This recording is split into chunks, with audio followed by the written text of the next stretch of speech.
Good morning, UVS players. It is January 17th, 2025, the day that you're watching this, and I'm here to bring you a brand new series called Last Week in UniVersus.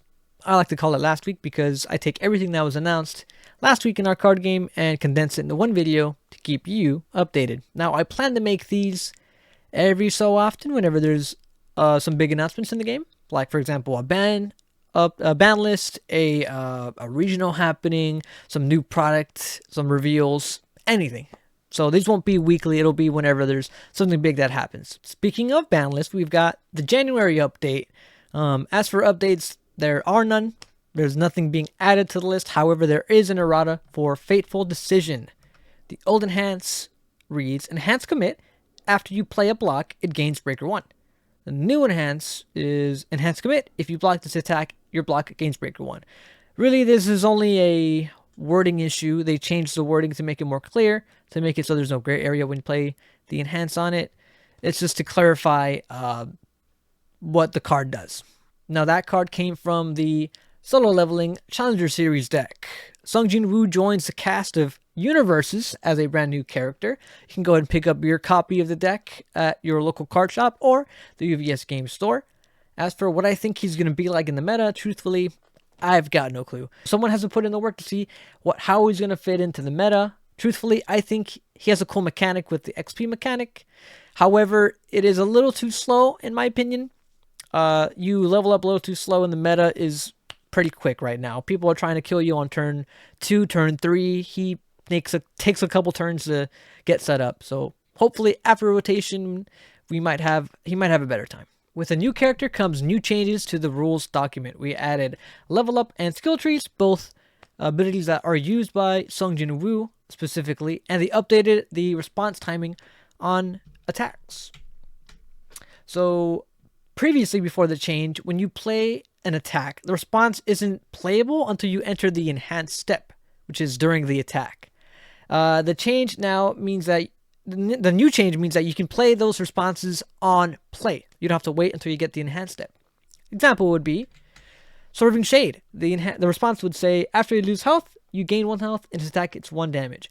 Previously, with the character, you wouldn't be able to use that response until you enter the enhanced step, and the response on the character wouldn't work with the card that it's intended to work with. So they changed the ruling to make it so that you can now respond with the card on play instead of during the attack. We had a Nationals. This is the top 8 from the Nationals event. Zane Ladrigan, I hope I pronounced your name correctly, took it down with Mimic, Chaos Mimic. Speaking of Chaos, there are a lot of Chaos decks in top 8. I wouldn't look too much into it. It is a smaller event than what we're used to seeing. So a small sample size. We'll see how the meta shakes up with the next 2 Nationals coming up. During the Nationals event, we had some reveals. This one came courtesy of YouTuber Snuggies. I'll leave their socials down below so you can check their reveal out.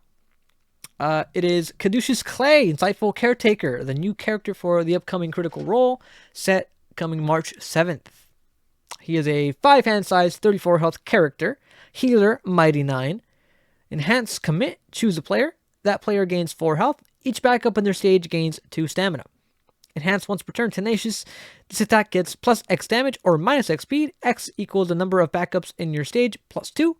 If X is 4 or greater, draw 1 card. This guy seems straight to the point. He gains a bunch of health and puts a lot of damage on anything, or minus speed on anything. He's very defensive, and also draws a card.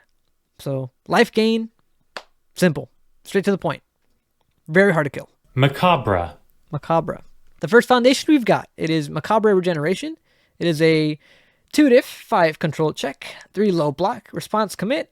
After you lose health, to play cost, gain 2 health. This is on the Death Attuned symbol. Up next, we got Powering the Blight Staff. It is a 1 diff, 5 control check, 3 high block spell. Enhance. If you are at maximum health, your attack gets plus 1 damage on the Life Attuned symbol. Strong Windup is a 3 diff, 5 control check, 3 low block with deflect 1. Response to remove. After you make a check to play a card with printed 6, difficulty or greater, your check gets plus 3 on the Fire Attuned symbol. We've got the first attack of the reveals. In Sword Slash, it is a 4 diff, 3 control check, 3 high block, 2 low for 5, spell, weapon. Blitz. If there's a sealed card in any stage, this attack gains throw. It is on the Death Attuned symbol. Next we got Furious Charge. It is a 3 diff, 3 control check, 2 low block, 3 mid for 3. Deflect 2, charge, Fury, punch. Blitz. If you have a weapon in your card pool, this attack gains weapon as a new keyword. It is on the Fire Attuned symbol. And lastly, we've got Hammer Launcher. It is a 4 diff, 3 control check, 3 mid blocked, 1 mid for 4. Throw. Blitz. If you are at maximum health, this attack gets 2 damage. It is on the Life Attuned symbol. These cards will all be coming out in the new Critical Role set coming in March. And the last thing I've got for you today is the European Nationals happening today, right now. I'll leave the link to the stream down below so you can go and check it out. Please let me know what you think is going to top today, what you think is going to win, what symbols you think we're going to see across the entire stream. And that's all I've got for you today. Let me know if I missed anything down below. I'll be sure to add it to the next video I make. Who knows when that'll be? Probably next week when we get the top 8 from the European Nationals. Please have a good rest of your day.